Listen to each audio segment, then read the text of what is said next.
Pues veremos ya con esta última parte de esta serie de vídeos de cómo escribir una novela. Aquí ya vamos a ver los pasos finales que tenemos que dar, que son básicamente las últimas revisiones a ese primer borrador que ya vimos cómo se hacía en el vídeo anterior. Como siempre os recuerdo que tenemos una lista de reproducción en la que os cuento tanto desde la concepción hasta el final de cómo crear una novela, así que lo tendréis todo por aquí arriba y nada más. Tiramos la intro y empezamos.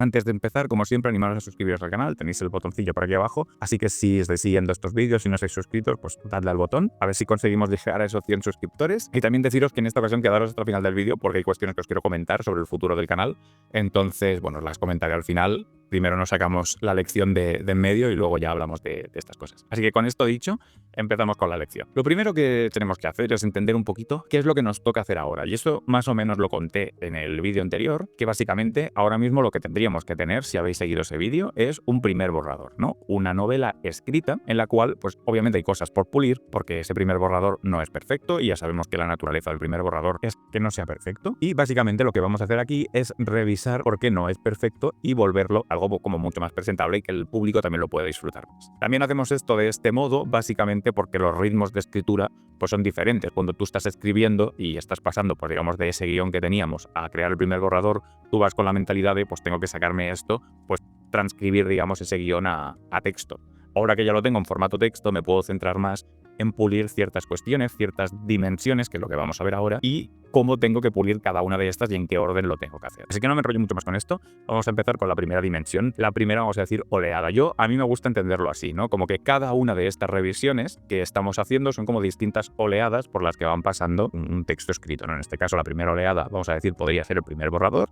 Tengo el texto, ahora tengo el material, pues ahora voy a pasar por distintos filtros en el que cada filtro me mira una arista, digamos, de importancia dentro de este texto que yo he escrito. Entonces, la primera cuestión, que creo que es la más importante de todas, y de hecho por eso es la primera oleada, vamos a decirlo así, el primer filtro por el cual tendría que pasar ese guión, es el tema de la coherencia narrativa, coherencia interna, que vuestro texto tenga sentido. Básicamente empezamos por aquí porque esos son los cimientos. En principio, si habéis seguido todos los pasos que hemos hecho durante esta serie de vídeos, vuestro guión ya debería venir con esa coherencia interna. Por lo tanto, esta fase simplemente sería pues como leer lo que habéis hecho y decir, vale, está todo correcto, tiene sentido. Sin embargo, puede que cuando estáis escribiendo os habéis inventado nuevas cosas, habéis añadido cosas, que pasa y es perfectamente válido, bueno, por ejemplo, en diálogos sobre todo, que los personajes comenten cosas porque ya teníais definido en el world building pero no estaban puestos en el guión o lo que sea. Bueno, vamos a revisar que todo lo que esté pasando tenga sentido. Este es el primer filtro. Ya os digo, si habéis hecho bien las cosas no debería ser muy complicado, no deberíais tener problemas de que hayan disonancias en la coherencia interna de la novela porque el guión y todo lo que hemos hecho en las fases anteriores era para evitar esto. Pero si por ejemplo sois escritores de descubrimiento, no habéis hecho las fases anteriores, estabais escribiendo por escribir y ahora revisáis y decís, hostia, es que yo empecé la novela con una idea y he acabado con otra, bueno, pues ahí es donde lo primero que tendríais que hacer es revisar y corregir eso. También, una cosa que voy a hacer al final de cada fase es decir si esto lo podéis hacer o no con IA o cómo lo plantearía yo, porque sé que estos temas también a la gente le preocupa, entonces, bueno, vamos con esto. Sobre esta primera fase, ¿hacerlo con IA o no con IA? Yo recomendaría que no. Para esta fase, que es más de, vamos a decir, sentido común, es mejor que lo hagáis vosotros, ¿vale? Creo que vosotros vais a tener más capacidad de entender todas las dimensiones de vuestra novela, todo el sentido de las cosas que queréis realmente contar con vuestra novela, que la IA, que toda esa información no la va a tener. Se la podéis dar, pero bueno, a día de hoy tampoco las veo lo suficientemente avanzadas como para que puedan, digamos, manejar todo esto y entiendan el sentido que vosotros queréis transmitir con la novela. Porque una cosa es que entienda los datos de manera factual y otra cosa es que entienda el sentido simbólico o incluso filosófico que vosotros queréis contar con vuestra novela. Por lo tanto, en este primer punto yo recomendaría que lo hicierais a mano, más porque es una cuestión más personal, más de sentido común, y creo que no es algo tan físico, entre comillas, como para que la IA realmente pueda meter mano ahí.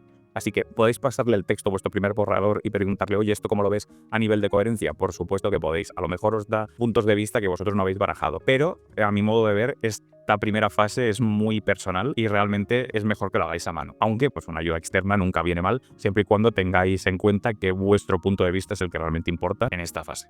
Así que bueno, vamos con la siguiente oleada. La siguiente oleada ya es un poquito más técnica, pero también es importante tener en cuenta, y es el tema del ritmo. A veces, y esto suele pasar cuando escribimos un primer borrador, y es que escribimos de más. Una de las cosas que me gusta de estas revisiones es precisamente, yo lo llamo el momento de pasar la tijera, porque a veces capítulos que a lo mejor has escrito de 20 páginas las puedes reducir fácilmente a 15 o a 14, y cuanto más corto sea el texto, mejor para todo. Entonces, escribir mucho en un primer borrador no está mal, porque realmente te da opciones, te da cuestiones de que puedas tú investigar y tal, y tampoco tendrías que preocuparte mucho por la dimensión, lo que va a ocupar el texto cuando estás en un primer borrador. Pero trabajar en estas cuestiones de ritmo, de que una escena no se haga pastosa, de que a lo mejor estás describiendo de más, de que a lo mejor una escena la has hecho como muy larga, o puede que todo lo contrario, sueles darse menos, pero puede ser que la hayas hecho muy corta y que hayas planteado 4 tonterías pero no le hayas dado la información suficiente al lector para que entienda lo que está pasando ahí, ¿no? Que a lo mejor tú sí lo entiendes porque tienes la historia en tu cabeza y tienes mucha información que el lector no tiene, pero a lo mejor, bueno, pues es importante que estires ciertas partes o acortes ciertas otras. En mi caso suele ser más acortar. Yo suelo escribir de más en el primer borrador y luego cuando llego a esta segunda fase ya me pongo a cortar, ¿no? Y decir, esto sobra, esto se puede comprimir, esto tal. En este punto, cuando sí detectas que, por ejemplo, oye, tengo esta página que explica este tema y es muy largo, o tengo este párrafo que estoy contando esto, a lo mejor en una frase lo podría resolver, o tengo esto, son cuestiones como mucho más técnicas que tú ya has detectado qué es lo que tiene que pasar. Es decir, tú ya has detectado el error sí que lo tienes que detectar tú, pero una vez tú el error lo tienes detectado en cuanto a cómo ejecutarlo, ahí sí que la IA puede ser interesante de, yo que sé, que coges el párrafo en cuestión y dices, oye, mira, estoy contando esto es muy largo, comprímeme el texto, pero manteniendo pues, la misma manera de contar, bueno, todo igual, pero redúceme menos palabras. Y en este sentido a mí me gusta mucho el tema de compararlo con tirar una moneda al aire, ¿no? O sea, no se trata de que tú cojas el texto y tal y como te lo da la IA lo utilices, sino una cosa que me gustaba de esto, de lo que decía de tirar una moneda al aire, es que dicen que tirar una moneda al aire no es cuando lo haces con cuestiones, ¿no? De hago esto, hago lo otro, pues tirar una moneda tal. No se trata de hacer caso a la moneda, sino se trata de, según el resultado, cómo eso me hace sentir a mí, ¿no? Si digo, hostia, qué de puta madre que haya salido esto porque me apetecía, oye, hostia, qué puta mierda prefería lo otro, ¿no? Entonces, en este sentido, te hace ver a ti cuál es tu preferencia. Pues con la IA pasa un poco lo mismo. Cuando la IA hace eso, no se trata que lo haga bien o lo haga mal, o lo haga de una manera en la que tú vayas a decir, vale, pues esto lo voy a poner en mi novela, sino se trata de ver cómo lo está resolviendo y cómo te hace sentir a ti eso, ¿no? De decir, oye, pues lo está resolviendo bien, quiero tirar por ahí, o lo está resolviendo de una manera que no me parece todo lo correcto posible y pues voy a tirar por otro sendero. Esa es un poco la idea, no es básicamente aprovechar el 100% de lo que te está haciendo, sino que te marque una dirección. Lo importante de hacer esto, por ejemplo, si lo hacéis con IA, es el no parar. Es lo que os decía antes, siempre tenéis que estar pues haciendo. Y la IA puede serviros, pues eso, en momentos de bloqueo, en los que dices, hostia, esto no sé cómo acortarlo, o no sé cómo alargarlo, pues te lo pregunto, a ver, pum, esto, vale, pues tiro para allá. Pero muchas veces yo cuando estoy revisando ya veo, esta frase sobra, pues la elimino. Esto lo puedo, pum, y lo hago a mano. O sea, directamente, tal y como estoy leyendo, estoy modificando cosas. No me espero a coger eso, pasárselo a la IA, tal, porque es una cosa como muy mecánica. Luego, si hay cosas que sí que me tengo que detener, digo, hostia, aquí veo un error, pero no sé cómo pasar el bache, bueno, ahí sí puedo consultar con la IA. Pero bueno, para que lo tengáis en cuenta, pues esa manera, ese flujo de trabajo. O la tercera oleada ya se vuelve más técnica. O sea, cada oleada que va pasando cada vez son más técnicas. La tercera oleada ya es léxico y tema de estructuras y todo esto. ¿Qué me refiero con esto? Por ejemplo, si siempre nombráis al personaje de la misma manera, por su nombre, ¿no? Pues Juan hizo no sé cuánto, y Juan, y Juan, y Juan, y Juan. Pero a lo mejor no tenéis que utilizar ese nombre siempre, sino que podéis buscarle como variantes, es decir, por ejemplo, hablarlo por la profesión, ¿no? Pues si es un guerrero, pues el guerrero, no sé qué, y el guerrero dijo y el tal. Entonces vais alternando entre su nombre y la profesión. O luego le ponéis un apodo. O luego le ponéis no sé cuántos, o lo llamáis por el apellido, el señor tal o tal. Entonces, es una manera como de variar. Lo mismo con los verbos. Es decir, no uséis siempre el mismo verbo o el mismo verbo 4 o 5 veces seguidas. Buscáis variantes, sinónimos. Claro, para este tipo de cosas la IA está de puta madre. Porque ahí sí, si dices, hostia, que necesito un sinónimo para tal cosa, ya no es solo decir el sinónimo, sino decirle, mira, tengo esta frase, tengo esta palabra, necesito un sinónimo de esta palabra porque esta palabra en concreto no la puedo utilizar. Hazme variantes de esta frase simplemente cambiando la palabra esta con sinónimos. Entonces ahí sí te puedo hacer una lista con varios sinónimos para que tú puedas decir, oye, pues este sinónimo me gusta más porque creo que en el contexto en el que está la frase encaja mejor. Pues eso está de puta madre, ¿no? Y eso es una buena manera de utilizar la inteligencia artificial porque es algo como muy concreto que tú detectas cuando estás leyendo y pues dar esa variación léxica pues es una manera pues bastante de puta madre. En lugar de recurrir a un diccionario, que es como mucho más estático, pues creo que esto es bastante más dinámico y puedes ir diciéndole, vale, pues mira, aquí he detectado esta palabra, se está repitiendo mucho, a veces no es exactamente la misma palabra, pero son verbos que son similares y tal fonéticamente, eso también redunda mucho, y entonces no suena bien a la hora de, ¿no? de que el otro lo lee y hace como un ruido, ¿no? Entonces, intentar que sea lo más suave posible, que haya variación en la parte de las palabras, pues esta sería como esta tercera oleada que estamos viendo y que pues es importante eso, que veis ese ritmo, ¿no? No ya tanto en el guión, que obviamente también, pero eso ya lo hemos revisado en el segundo punto, sino también ritmo en cuanto a la manera de contarlo, la parte más léxica. Luego, obviamente, habría una cuarta oleada, que sería revisar la gramática, es decir, que no tengáis faltas de ortografía. Esto me parece muy básico, pero realmente es eso. Yo siempre tengo, pues, no ya solo el autocorrector que viene por defecto, sino otro corrector por encima, y además en eso sí que la IA os puede ayudar un montón. Le podéis pasar un texto y decirle, oye, revisa que no hayan faltas de ortografía, y ahí sí que os puede revisar y os va a hacer una revisión muy buena. Como veis, cada vez es mejor ayudando a hacer esto, porque cada vez las cosas son más técnicas. Entonces, eso también para que veáis un poco esa relación que tenéis que tener con la herramienta, ¿no? Luego, otro tema, otra quinta oleada, es la ortotipografía. La ortotipografía realmente es un berenjenal enorme y esto normalmente lo van a hacer profesionales. Pero si podéis ponerles las cosas fáciles, es decir, si hacéis autopublicación, ya hay editoriales de autopublicación o editores particulares que os pueden hacer todo esto. Pero bueno, cuanto más fácil se lo pongáis las cosas, mejor. Entonces, ¿qué es la ortotipografía? Básicamente la ortotipografía se centra más en los signos y en los espacios y en, por ejemplo, cuando escribís un diálogo, pues las líneas de los diálogos cómo van colocadas. Es toda una rama que son como detallitos muy sutiles, pero que tal, ¿no? Por ejemplo, en diálogos es donde más se nota pues el tipo de cómo tienen que estar las rayas, cómo tiene que estar puntuado, si hay un punto después de la raya o no hay un punto. El hecho de que, por ejemplo, para precisamente esos diálogos no tenéis que utilizar guiones, sino que es una raya, que es una especie de guión extra largo, que además no está directamente en el teclado. O sea, hay atajo de teclado para sacarlo, pero no hay una tecla para esa raya. Entonces, bueno, saber cómo funciona todo este tema también es importante, y revisar eso pues también es importante, porque a la hora de publicar eso tiene que estar correcto. Y realmente esta sería la última oleada, pero un consejo que os doy y que lo dejo aquí como si queréis una sexta oleada, pero realmente esto es algo transversal a todo lo que vayáis a hacer, es que alguien os lo lea en voz alta, ¿vale? Y yo, por ejemplo, tengo una extensión en Chrome que se llama Read Out Loud, lo dejaré abajo escrito. Esta extensión lo que hace es te lee un texto que tú tienes puesto en pantalla. Y esto para mí es bastante útil porque cuando tú estás revisando el mismo texto 4, 5, 6 veces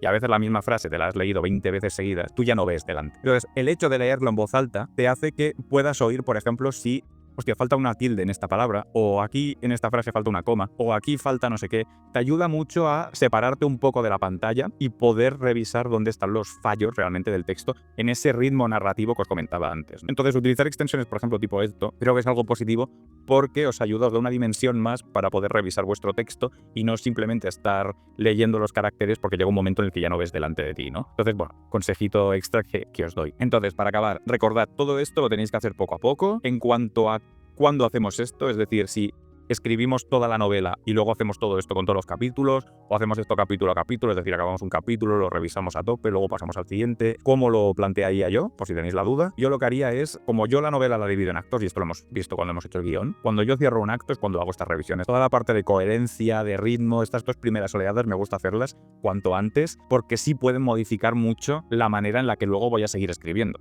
Luego las partes más pues de ortografía, ortotipografía y todo esto me importa menos porque no va a afectar realmente, incluso la parte del léxico, no va a afectar realmente al grueso de lo que yo vaya a hacer. Estas dos primeras oleadas sí puede afectar al grueso, ¿no? Si yo, sobre todo la primera, que son temas de coherencia, si yo cambio algo al inicio de la novela, prefiero saberlo cuanto antes que cuando ya he escrito toda la novela y tengo que escribir un montón de capítulos por delante, ¿no? Entonces estas dos primeras revisiones sí me interesa hacerlas cuando acabo un acto para revisar esto que esté correcto, y luego ya en todo caso por las que son más de ortografía, ortotipografía, léxico y demás, pues bueno, ya las dejo para después. Y ahí sí, eso sí se puede hacer al final. Además, ya os digo, para esas fases últimas sí que la IA puede ser muy buena porque te puede dar mucho feedback, básicamente porque lo que estás haciendo es algo técnico. Y esto es importante. También es importante, si vais a hacer sobre todo el tema de la ortotipografía, si lo vais a hacer con IA, especificarle el idioma. Porque no es lo mismo ortotipografía básicamente para un mercado latino, castellano, todo esto, que ortotipografía para un mercado inglés. O sea, por ejemplo, los diálogos en castellano se hacen con rayas. En el mercado anglosajón los guiones se hacen con comillas. Entonces, claro, es una manera diferente de hacer lo mismo. Entonces tenéis que tener eso en cuenta, porque la ortotipografía cambia también según el idioma, no son las mismas reglas para todos. También tienen como guiones cortados que hacen como el equivalente de un paréntesis en el que pueden meter como una acotación. Aquí se haría pues básicamente con comas, ¿no? Una subordinada básicamente. Allí se hace pues con unos paréntesis en los que puedes cortar una frase, dar una información y luego seguir la frase. Cosas de este tipo. O sea, hay maneras que son distintas que existen en un idioma y no existen en otro. Por lo tanto, según el idioma en el que lo hagáis, según el mercado en el que estéis intentando hacer todo esto, entended y especificarle también a la IA, porque eso la IA lo sabe. Yo de hecho he aprendido mucha ortotipografía hablando de esto con la IA, pero entended que el mercado es distinto, los idiomas son distintos y las reglas ortotipográficas también son distintas. Entonces, eso también es importante tenerlo en cuenta. Y básicamente nada más al respecto. Creo que con esto deberíais tener todo bastante masticadito para poder sacar la novela. Obviamente al final es práctica y toda la teoría que os he contado, pues sin práctica tampoco os va a servir de nada, así que ahora lo que os queda es escribir. Y como os decía, pues aquí llegamos al final del vídeo, y ahora sí os cuento eso que os comentaba al principio sobre el futuro del canal. Pues en fin, buenas y malas noticias. Las buenas noticias es que obviamente esto va a seguir y vamos a seguir haciendo más cosas. Lo voy a enfocar las cosas nuevas más hacia Eoren. De hecho, mi intención es hablar más del proyecto, hablar más de las cosas que estoy haciendo. Ahora, por ejemplo, estoy trabajando en un juego de rol, estoy trabajando en las ilustraciones y todo esto, y quiero hacer otro vídeo pues hablando un poco de todo este proceso, porque creo que es interesante, y bueno, haré un vídeo al respecto. Sin embargo, voy a dar por finalizada, digamos, esta temporada aquí, y volveremos en septiembre. Esta es la mala noticia de que vamos a tener un parón de un mesecillo más o menos, y la idea es volver sobre el 10 de septiembre pues con este nuevo contenido. Sobre también lo que os decía de los vídeos básicamente estarán pensados como una muestra de todo lo que yo os puedo llegar a enseñar o yo puedo hacer o todo esto. Entonces, sí, de las cosas que os estoy enseñando, os las enseño como, pues mira, en este proyecto he hecho esto, o aquí he hecho lo otro, o aquí no sé qué, y os enseño todo esto y decís, oye, pero haz un tutorial al respecto de esta habilidad concreta o esta habilidad que estás contando o esto que has hecho, lo que sea, me lo ponéis en comentarios como siempre y yo hago el tutorial al respecto. Pero quiero que sea algo como mucho más participativo, en el sentido de que quiero que vosotros me digáis realmente qué es lo que os interesa que yo cuente, ¿no? Entonces, aquí ya tenemos una base muy sólida para escribir, pero para otro tipo de cuestiones, pues por ejemplo, para el tema de las ilustraciones, que es lo siguiente que voy a enseñar, ¿no? De cómo ha sido no solo el hacerlas, sino el cómo ha sido poder hacer todo el viaje hasta poder encontrar el estilo nuevo y todo esto. Pues si todo esto os interesa y queréis que profundice en cuestiones más concretas, pues me lo podéis decir, ¿no? Luego enseñaré pues temas de pues el juego de rol, cómo funciona, qué es lo que hay detrás de crear un juego de rol, pues os interesa más todo este tipo de cuestiones, también me lo ponéis. Oye, pues enseña más en concreto esta cuestión, o temas de world building, que hablaremos un huevo de world building aquí, ¿no? De hecho es el nombre del canal. Pues lo mismo. No de, oye, esta parte de world building, ¿cómo lo haríamos? O si tenemos esto para una novela, tal. Y luego, si os surgen dudas, estáis escribiendo, estáis haciendo lo que sea, de, oye, pues he estado escribiendo un capítulo, me he encontrado con esta situación, ¿qué hago? Pues también me lo ponéis y yo también hablaré de esto, ¿no? Entonces, no es tanto que yo vaya a hacer tutoriales de manera espontánea porque sí, sino que haré tutoriales si vosotros me pedís, oye, haz un tutorial hablando de esto, ¿no? Básicamente esta será la nueva dirección del canal. Como os digo, esto ya empezará a partir del 10 de septiembre, que es cuando volveremos al canal con más vídeos y más tal. También quiero dar otro enfoque a todo esto, que los vídeos sean más dinámicos y no yo todo el rato hablando a cámara, ¿no? Quiero poner más cambios de cámara, enseñar más imágenes o lo que sea, ¿no? Quiero vídeos más dinámicos. Al final, pues eso, me tomaré el verano o lo que queda de agosto para cerrar otro juego de rol. Espero poder tener el libro acabado para la vuelta. Y nada más, ha sido un placer hacer esta serie de vídeos con vosotros. Espero que os hayan servido. Cualquier cosa que necesitéis, pues me lo ponéis en comentarios. Ya sabéis que al final la idea de esto es que, bueno, os pueda ser útil y podáis encontrar por la información que necesitéis. Que sabéis que, bueno, pues todo lo que yo pueda enseñaros, pues encantado de hacerlo. Y nada, nos vemos en el próximo vídeo, que como digo ya será en septiembre. Así que bueno, hasta entonces, adiós.